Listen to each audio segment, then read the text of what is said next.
복음을 뜻하는 헬라어 단어가 유앙겔리온이라는 단어라고 합니다. 이 단어는 로마 제국 당시에 메신저가 전해주는 기쁜 소식을 유앙겔리온, 복음이라고 말했다고 합니다.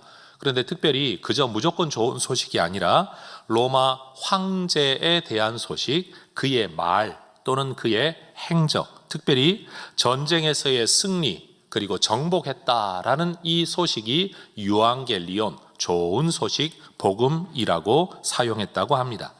그런데 이 단어가 교회 안에서 통용되면서부터 복음이라는 말은 황제에 대한 이야기가 아니라 그리스도에 대한 이야기, 로마 제국의 승리와 확장이 아니라 하나님 나라의 승리와 확장을 의미하는 단어로 통용되기 시작했습니다. 그런데 더 중요한 사실은 그리스도와 관련해서 복음이라는 단어를 사용한 첫 시작은 사람이 아니었다라는 겁니다. 오늘 읽었던 누가복음 2장 10절의 말씀을 보면 구주의 탄생을 전하던 주의 사자, 다시 말해 천사가 베들레헴 지역의 들판에 목자들에게 나타나 이렇게 말했습니다. 천사가 이르되 무서워하지 말라. 내가 온 백성에게 미칠 큰 기쁨의 좋은 소식을 너희에게 전하노라. 따라 하십시다. 온 백성에게 미칠 큰 기쁨의 좋은 소식. 한 번 더요. 좋은 소식. 이게 복음이죠. 천사는 하나님께서 약속하셨던 구세주의 오심을 전파하면서 이 소식은 온 백성에게 미치고 전파되어야 할 소식이다. 이 소식을 듣는 사람마다 크게 기뻐하게 될 것이다. 다시 말해 그리스도의 오심을 일컬어 복음이라는 단어, 굿뉴스라는 단어를 가장 먼저 사용한 것은 천사였습니다. 그렇다면 예수 오심의 이 소식이 왜 온 백성에게 미쳐야 하고 왜 크게 기뻐해야 되고 왜 좋은 소식이 될까요? 이어지는 누가복음 2장 11절에서는 그렇게 말하죠. 예수님의 나심은 우리를 심판하기 위해서가 아니라 우리를 구원하기 위해 구세주가 오신다는 소식이기 때문입니다. 그저 훌륭한 사람이 태어난다 정도가 아닙니다. 우리를 구원할 그분이 오신다는 소식이기 때문입니다. 그래서 예수님의 나심은 그 자체로 하나님께서 자신의 영광을 세상 가운데 드러내신 사건입니다. 하나님의 뜻이 이루어지고 하나님의 계획이 성취되어지고 하나님의 하나님 되심이 세상 가운데 드러난 사건이 바로 예수 탄생의 사건, 구세주의 오심, 바로 그리스도 메시아의 오심이라는 겁니다. 예수님의 나심을 통해 하나님과 사람 사이에 평화가 이루어집니다. 예수님은 평화의 왕으로 이 땅에 오셨습니다. 구세주이신 예수님이 오셔서 우리를 구원하시면 우리의 삶에 평화가 임하게 되는 겁니다. 그래서 하나님께서 약속하셨던 이 구세주의 오심의 이야기는 우리가 두려워해야 할 이야기가 아니라 기뻐해야 할 이야기입니다. 기뻐해야 될 이야기, 바로 기쁨의 소식, 좋은 소식, 굿뉴스, 복음인 겁니다. 그래서 예수님의 제자 마가는, 직접 제자는 아니긴 하지만 어쨌든 예수님의 제자 마가는 하나님의 아들 예수 그리스도의 삶과 사역의 이야기를 복음이라는 말로 정의했습니다. 마가복음을 쓰면서 1장 1절 그 서두에서 하나님의 아들 예수 그리스도, 그의 이야기와 그에 관한 이야기가 바로 복음이다 라고 정의를 했다는 겁니다. 예수가 하나님의 아들이시며 그리스도라는 이야기가 바로 복음입니다. 여러분, 복음을 의미하는 영어 단어가 가스펠이라는 단어인데 이건 원래 God이라는 말과 스펠이라는 단어가 합해져서 가스펠이라는 단어가 되었습니다. God, 하나님, 스펠, 말하다, 하나님의 말씀, 하나님의 복된 이야기가 바로 가스펠이라는 겁니다. 예수님께서도 자신이 세상에 오신 이유를 제자들에게 그렇게 말씀하셨습니다. 요한복음 10장 10절에서 내가 온 것은 양으로 생명을 얻게 하고 더 풍성히 얻게 하려는 것이다. 예수님의 본질적 정체성은 하나님의 아들이십니다. 하나님의 아들이신 예수님이 이 땅에 오신 자격은 구세주, 메시아, 그리스도, 다 똑같은 단어입니다. 구세주, 메시아, 그리스도이십니다. 그런데 하나님의 아들이신 예수님이 이 땅에 오신 목적은 우리에게 풍성한 생명을 주시려는 것입니다. 그럼 하나님의 아들이신 예수님이 우리에게 풍성한 생명을 주시는 방법은 뭐냐? 자기의 목숨을 우리를 대신하여 내어주시는 것입니다. 예수님이 우리에게 풍성한 생명을 주시려고 하는 이유는 우리가 생명의 고갈 가운데 있기 때문입니다. 하나님이 우리를 구원하셔야만 하는 이유는 우리가 죽음에 사로잡혀 있기 때문입니다. 죽음에 사로잡혀 생명의 고갈 가운데 있는 것, 이게 인류의 현실입니다. 빈곤한 생명, 영원한 죽음이라고 일컬어지는 상황입니다. 그렇다면 우리 인류가 이러한 빈곤한 생명 또는 영원한 죽음에 이르게 된 이유는 도대체 뭐냐? 그 이야기를 성경이 우리에게 들려주죠. 하나님이 태초에 천지를 창조하셨습니다. 그래서 하나님은 우주의 창조자이시면서도 통치자, 왕, 주인이십니다. 그런데 그 하나님께서 당신이 만드시고 당신이 주인 되신 세상에 당신의 형상을 따라 만든 인간에게 통치권을 위임하셨습니다. 하나님의 뜻을 따라 돌보아라, 가꾸어라 말씀하셨습니다. 그러나 인간은 하나님의 뜻을 따라 세상을 다스리는 대리 통치자의 역할을 거부하고 내가 직접 통치자가 되고 싶어. 하나님의 뜻을 따라 다스리는 자가 아니라 내 뜻대로 다스리는 자가 되고 싶어 하나님을 거역하고 스스로가 주인, 주권자, 통치자 되기를 원했습니다. 우리는 하나님의 말씀에 불순종한 인간의 이러한 행위를 기억합니다. 그런데 중요한 것은 그 행위를 낳게 된 인간의 내면의 의도이지요. 주어진 피조물의 자리를 떠나서 하나님같이 되려는 인간의 마음은 교만함이었습니다. 그리고 이 교만이 죄의 본질이라는 의미에서 우리는 이것을 원죄라고 부릅니다. 그리고 인간의 그러한 원죄적 교만이 만들어내는 일상에서의 불순종의 모든 행동들을 우리는 죄악이라는 말로 부릅니다. 여러분, 이것은 전적으로 사단의 속임에 의해 일어난 일이었습니다. 사탄은 사람에게 말했습니다. 하나님의 말씀을 거역해도 아무 일 일어나지 않는다. 오히려 하나님이 너희들에게 좋은 거 주기 싫어서 감추려고 그런 거다. 하나님 없이 사는 게 너에게는 훨씬 더 좋다. 오늘날 이 시대 사람들이 가지고 살아가고 있는 사고방식이 여러분 자기가 가지고 있다고 생각하지만 사실은 그 자체가 마귀의 속임이었습니다. 여러분, 아담은 하나님의 말씀에는 불순종하고 마귀의 말에 순종했습니다. 마귀가 힘이나 억압에 의해 그를 굴복시킨 게 아니었습니다. 내 뜻은 그게 아닌데 힘에 의하여 어쩔 수 없어서 따르게 되는 것을 우리는 굴복이라고 합니다. 그런데 지금 인간은 마귀에게 굴복한 게 아닙니다. 자기 스스로의 결정에 따라 그게 더 좋겠다라고 여기고 자발적으로 순하게 따랐다, 순종하였습니다. 하나님의 말씀에 복종하지 않고 순종하지 않고 마귀의 말에 자발적으로 순종했다라는 말입니다. 그 결과 인간은 창조주 하나님께서 인간에게 부여하셨던 완전한 삶의 자리였던 에덴 동산에서 쫓겨나고 말았습니다. 그곳에는 생명의 유지를 위해 인간이 노동을 하는 것이 아니라 삶을 누리고 즐거워하면 되었던 처소였습니다. 그곳에서 쫓겨나고 나자 인간은 생명의 유지를 위해 고통을 겪어야 했고 땀을 흘려야 했고 수고해야만 했습니다. 그럼에도 충분히 채우지 못하는 것이 인간의 현실이 되고 말았습니다. 하나님 같은 존재가 되고 싶었지만 오히려 원래 피조되어졌던 인간보다도 못한 존재가 되고 만 겁니다. 세상은 다 그렇습니다. 더 좋아질 거라고 생각을 하고 욕심을 내지만 사실은 그 욕심낸 그 자리에서 원래 삶보다도 더 못한 삶을 살아가게 되는 경우가 많습니다. 더 많은 소유를 가지려고 남의 것을 빼앗으면 행복할 줄 아는데 여러분, 남의 것 빼앗고 사는 사람 중에 발 뻗고 사는 사람은 없습니다. 이 여인, 이 남자가 아니면 더 많은 행복이 있을 거라고 생각을 하고 한 남자가 여러 여자를, 한 여자가 여러 남자를 여러분 아우르면서 살아가면 행복할 거라고 생각을 하지만 사실 그들의 삶의 현실과 내면을 들여다보면 행복을 누리기보다는 고통, 두려움, 걱정과 불안이 훨씬 더 많습니다. 더 나아지려고 선택하는 모든 죄의 결과는 원래 것보다 더 못한 자리로 굴러 떨어진다는 게 성경의 가르침입니다.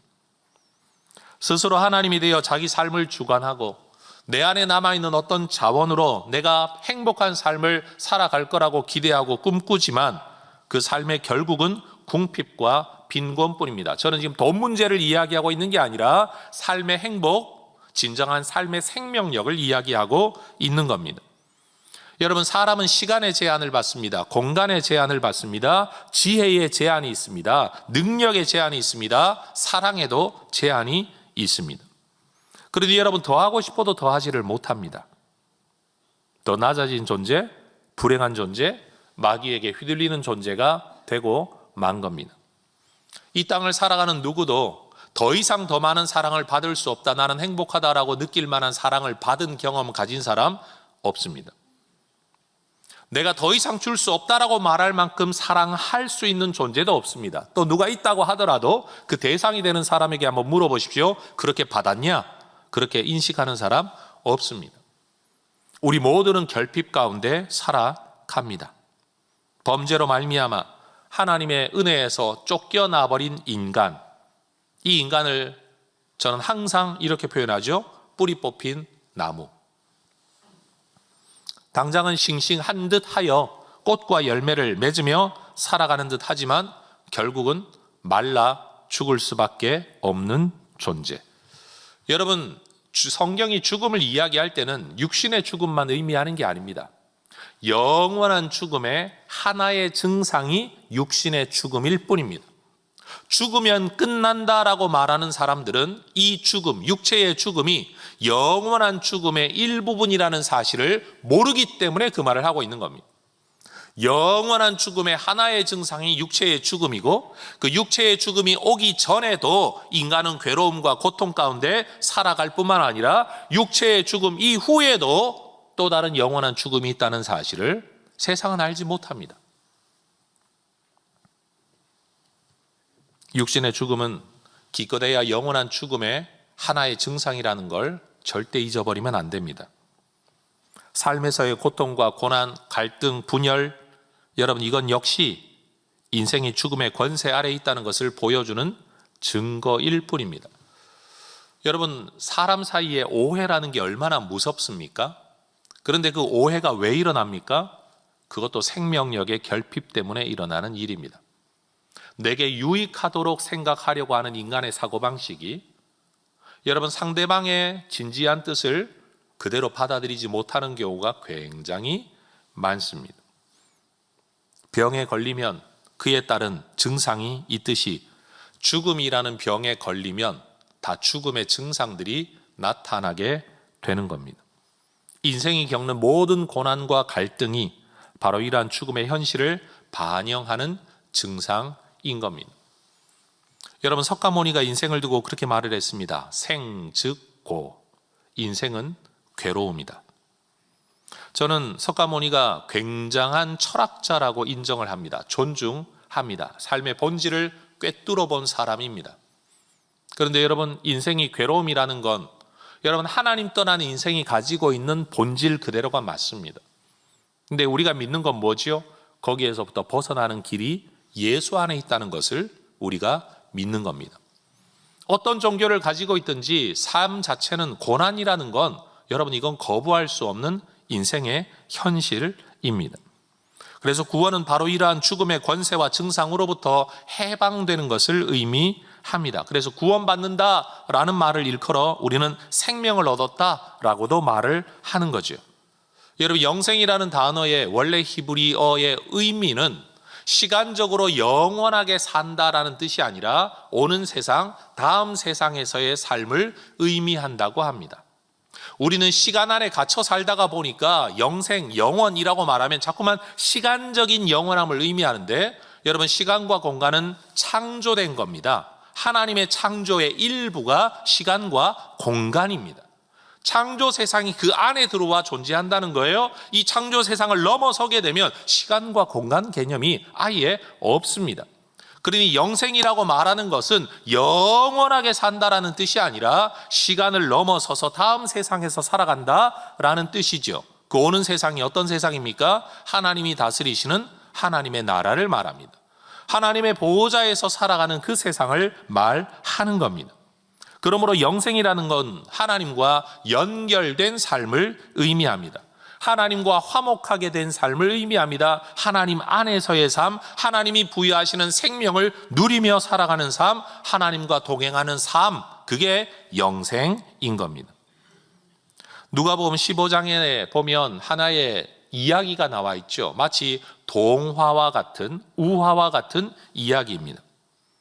아버지 밑에 있는 두 아들의 이야기이죠. 특별히 두 번째 아들은 아버지가 물려주는 재산만 있으면 내가 더 행복할 거라고 생각을 하고, 이 돈만 있으면 아버지 없이도 행복할 줄 알고 집을 나갑니다. 그러나 여러분, 그 자원은 고갈되어집니다. 시간 속에서 사용을 하면 다 소모되어지는 것이었습니다. 내재적 자원의 한계를 맞닥뜨리게 된 겁니다.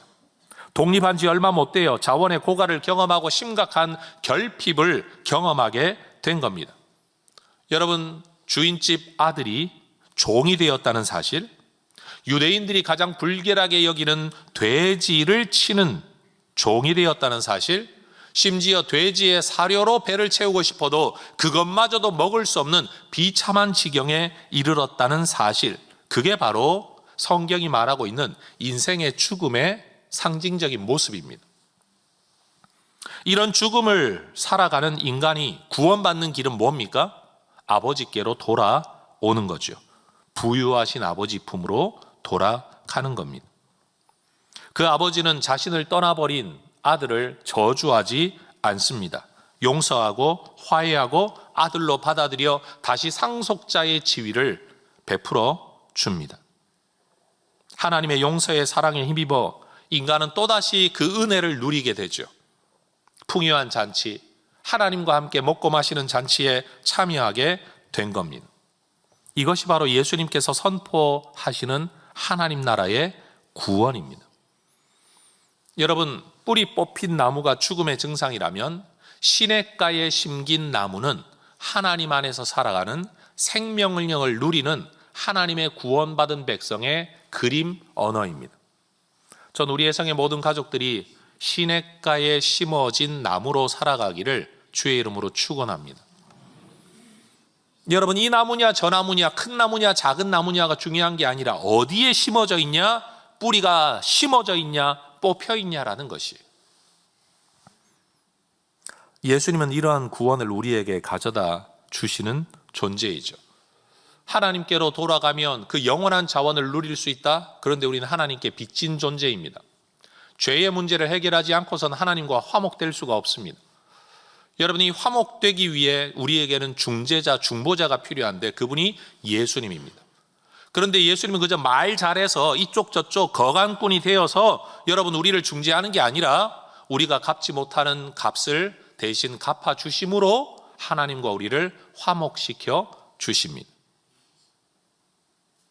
그래서 성경에서 의라는 단어는 여러분 세상에서 의로움이라고 말하면 이건 전부 다 윤리적인 개념인데 성경에서 의로움이라고 말할 때 이것은 윤리적 개념보다 더 중요하게 관계적 개념으로 사용됩니다. 따라하십시다. 의는, 의로움은 관계에 관한 용어입니다. 이 관계가 뭐냐? 있어야 할 자리에 있는 거예요. 사실 여러분 십계명을 깊이 한번 들여다보십시오. 하지 마라 하지 마라 해라 해라라고 말하지만 십계명을 본질적으로 단 한마디로 정의하면, 이건 저의 해석입니다. 한마디로 정의하면 있어야 할 곳에 있는 하나님의 질서 안에서 살아가는, 선을 넘지 않는, 하나님 계셔야 할 곳에 하나님 계시게 하고 인간이 있어야 할 곳에 인간이 있게 하고 소유물이 있어야 할 자리에 소유물을 있게 하는 모든 것들이 하나님의 질서 안에 있게 하는 것, 그 관계성 안에 있게 하는 것, 이게 십계명의 본질입니다. 여러분 예수 믿고 살아가는 거 성경이 이래라 저래라는 게 너무 많아서 복잡하다 그러지만 여러분 그 복잡한 모든 명령의 본질을 엑기스를 끄집어내면 있어야 할 자리에서 바른 관계성 안에서 살아가는 것. 여러분, 부부간에 맺어야 할 올바른 관계성 안에서 살아가는 것, 이게 신앙입니다. 하나님을 하나님으로, 나를 죄인으로, 그러나 구원받은 죄인으로 알고 예배자로 살아가며 하나님을 내 아버지로 모시며 살아가는 이 관계성이 의로움입니다. 내가 구원받은 하나님의 자녀로 내가 너를 사랑한 것처럼 너도 세상을 사랑해라, 섬겨라 라고 말할 때 그런 관계성을 맺으며 살아가는 것, 그게 바로 하나님께서 우리에게 주신 사명, 믿음의 본질입니다. 항목 하나하나를 두고 복잡하다 많다라고 말할 게 아니라 본질을 꿰뚫으면 여러분, 신앙은 명료합니다. 신앙의 본질은 관계성입니다. 그래서 우리가 하나님 앞에 구원받을 수 있는 의로움은 우리의 윤리에서 나오는 게 아니라 하나님과의 관계성에서 나오는 겁니다. 그 관계성을 맺어주고 연결해주는 분은 예수님 뿐이라는 거죠. 우리에게 생명을 주실 수 있는 유일한 분은 하나님 뿐이십니다. 하나님께로 돌아가야 합니다. 그 하나님께로 돌아갈 수 있는 길은 예수님밖에 없습니다. 예수님의 죽음은 그저 한 사람의 희생적 죽음이 아닙니다. 미국 시카고에서 교회를 섬길 때 어느 집사님 가정에 신방을 갔더니 그 집사님이 말씀하셨습니다. 목사님, 만약에 나 한 사람 죽어서 세상 모든 사람이 구원을 받을 수 있다면 나 죽을 수 있어요. 그래서 너무 훌륭하십니다. 근데 집사님 그거 아세요? 집사님이 100번을 죽어도 아무도 구원 못해요. 왜냐하면 집사님은 또 한 사람의 죄인일 뿐이니까. 다른 사람의 생명을 위해 희생하겠다는 마음은 고귀하지만 집사님이 죽는다고 그 사람의 죄값을 치를 수가 없어요. 왜? 집사님이 자기 목숨을 내어놓아도 집사님은 자기의 죄값도 치르지를 못해요. 죄 없으신, 그러면서도 그 피가 모두를 살릴 수 있는 하나님의 아들만이 여러분, 이 십자가 죽음으로 우리를 살리실 수 있는 겁니다. 그리스도의 죽음, 갈라디아서 1장 4절이 말하는 것처럼 그 죽음은 아버지의 뜻을 따른 일이었고 악한 세대에서 우리를 건지시기 위함이었고, 여러분, 이 죽음은 우리를 대속하는 죽음이었습니다. 디모데전서 2장 6절이 우리에게 말하죠. 우리를 대속하는 예수님의 죽음. 그래서 바울은 하나님의 아들 예수 그리스도의 이야기, 다시 말합니다. 하나님의 아들이신 예수님이 그리스도 메시아라는 이야기, 이것을 복음이라는 한 단어로 말하며 이 복음이 얼마나 고귀한가를 그는 로마서 1장 16절 17절에서 그렇게 이야기합니다. 화면을 보며 같이 한번 읽어 보겠습니다. 내가 복음을 부끄러워하지 아니하노니 이 복음은 모든 믿는 자에게 구원을 주시는 하나님의 능력이 됨이라. 먼저는 유대인에게요, 그리고 헬라인에게로다. 복음에는 하나님의 의가 나타나서 믿음으로 믿음에 이르게 하나니 기록된 바 오직 의인은 믿음으로 말미암아 살리라 함과 같으니라. 로마서 1장 16절에서 복음이 뭔가를 말하지는 않습니다만 복음이 주는 효용성이 뭐냐를 이야기합니다. 믿는 모든 자에게 구원을 줍니다. 자격 없는 사람도 구원할 수 있는 하나님의 능력이 됩니다. 여기에서 하나님의 사랑이 나타났고 하나님의 의가 나타났습니다. 이 복음이 우리를 믿음으로 이끌어주고 하나님께로 이끌어 준다라는 겁니다. 그러면 바울이 믿었던 복음은, 복음 자체는 뭡니까? 우리가 너무나도 잘 아는 요한복음 3장 16절 17절이죠. 같이 한번 읽어볼까요? 하나님이 세상을 이처럼 사랑하사 독생자를 주셨으니 이는 그를 믿는 자마다 멸망하지 않고 영생을 얻게 하려 하심이라. 하나님이 그 아들을 세상에 보내신 것은 세상을 심판하려 하심이 아니요 그로 말미암아 세상이 구원을 받게 하려 하심이라. 하나님이 그 아들을 세상에 보내셨다. 왜? 우리를 사랑하셔서 뭐 하시려고? 우리를 구원하시려고. 여러분, 이게 복음입니다. 교회 성도들에게 복음을 전해야 됩니다, 전도해야 됩니다 라고 말하면 성도들은 다 스트레스부터 받기 시작합니다. 그러면서 전도한답시고 우리가 하는 말이 우리 교회가 얼마나 좋은 줄 알아요? 우리가 좋은 일 얼마나 많이 하는 줄 아세요? 우리 목사님이 얼마나 훌륭한 줄 아세요? 근데 여러분 분명히 말하지만 이건 어느 것 하나도 복음이 아닙니다. 자, 따라하십시다. 교회 이야기가 복음 아닙니다. 착한 이야기가 복음 아닙니다. 목사님 이야기가 복음 아닙니다. 여러분 그런 건 복음 이야기가 아니에요. 복음은 오직 예수님의 이야기입니다. 오늘 우리는 이 복음을 믿기 때문에 예수님을 기뻐하고 하나님께 예배합니다. 오늘 이 복음을 믿기 때문에 우리는 전혀 다른 배경을 가진 사람인데도 불구하고 이 복음 하나를 믿는다는 이유로 서로를 형제라고 자매라고 인정하고 지금 이 자리에 앉아 있는 겁니다. 그리고 우리가 이 땅을 사는 동안 해야 할 일은 뭐냐? 여러분, 교회가 좋다라고 아무리 말을 해도 세상은 말합니다. 안 좋은 교회도 있던데. 목사님 훌륭하다라고 말을 해도 죽을 때까지 가봐야 알지 라고 말합니다. 맞는 말입니다. 여러분, 우리가 복음을 전한답시고 세상 사람들을 바라보며 늘 정죄하죠. 너 그러다 죽는다, 지옥 간다, 뭐 온갖 죄를 지었다. 여러분, 그러다 보니까 멀쩡히 잘 살고 있는데 나를 자꾸만 공격하니까 예수 안 믿는 사람들도 예수쟁이들을 공격할 빌미를 찾습니다. 그 내용이 주로 뭡니까? 우리의 현실 이야기죠. 부족한 이야기죠. 아니 뭐 교회 다니는 사람들도 다 사기치고 살던데, 바람 피고 살던데, 아니 뭐 교회 다니는 사람뿐이냐, 목사들도 바람 피고 살던데, 야 교회가 얼마나 자주 싸우는데, 여러분 온갖 이야기로 자기를 변호합니다. 왜요? 우리가 그들을 공격하니까요.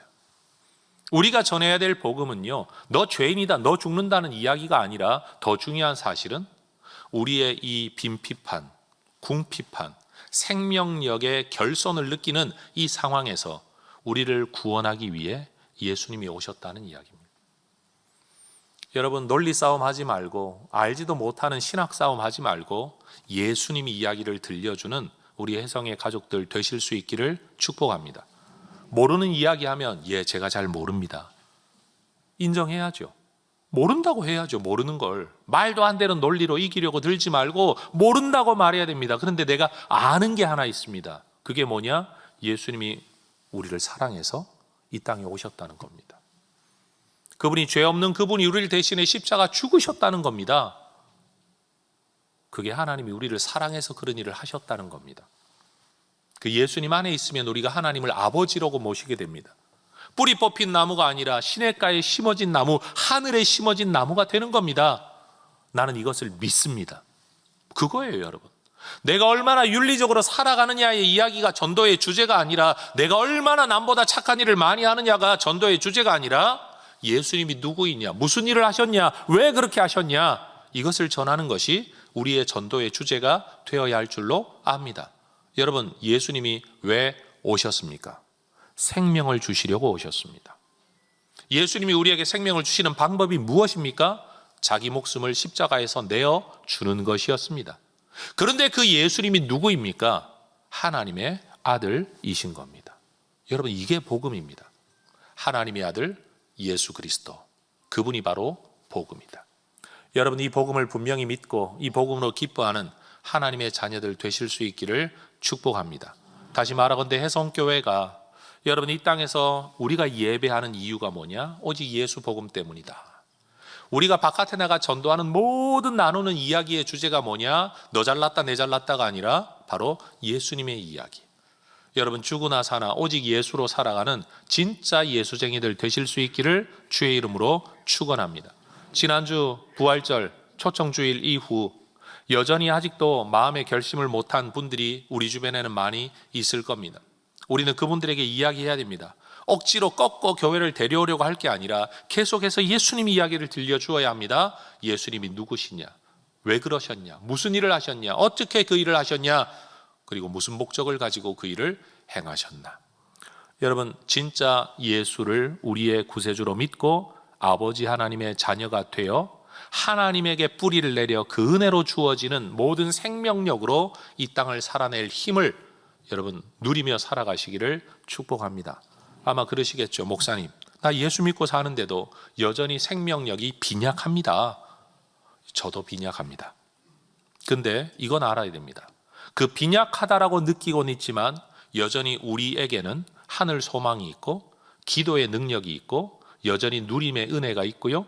여러분, 못 살 것 같은 삶을 살아낼 수 있는 힘을 우리가 공급받고 있다는 이 사실이 바로 내가 뿌리 내리고 있다는 증거인 겁니다. 내 것만 먹고 살아도 부족하다고 느끼던 내가 남에게 작은 것이라도 나눌 수 있다는 것 자체가 바로 내가 예수 생명 안에 들어와 있는 증거가 된다라는 겁니다. 여러분, 예수 믿음의 이유, 예수 믿음의 증거가 우리 안에 더 명확해진 예수의 사람, 예수 증거하는 하나님의 백성 되시기를 다시 한번 주의 이름으로 축원합니다. 기도하겠습니다.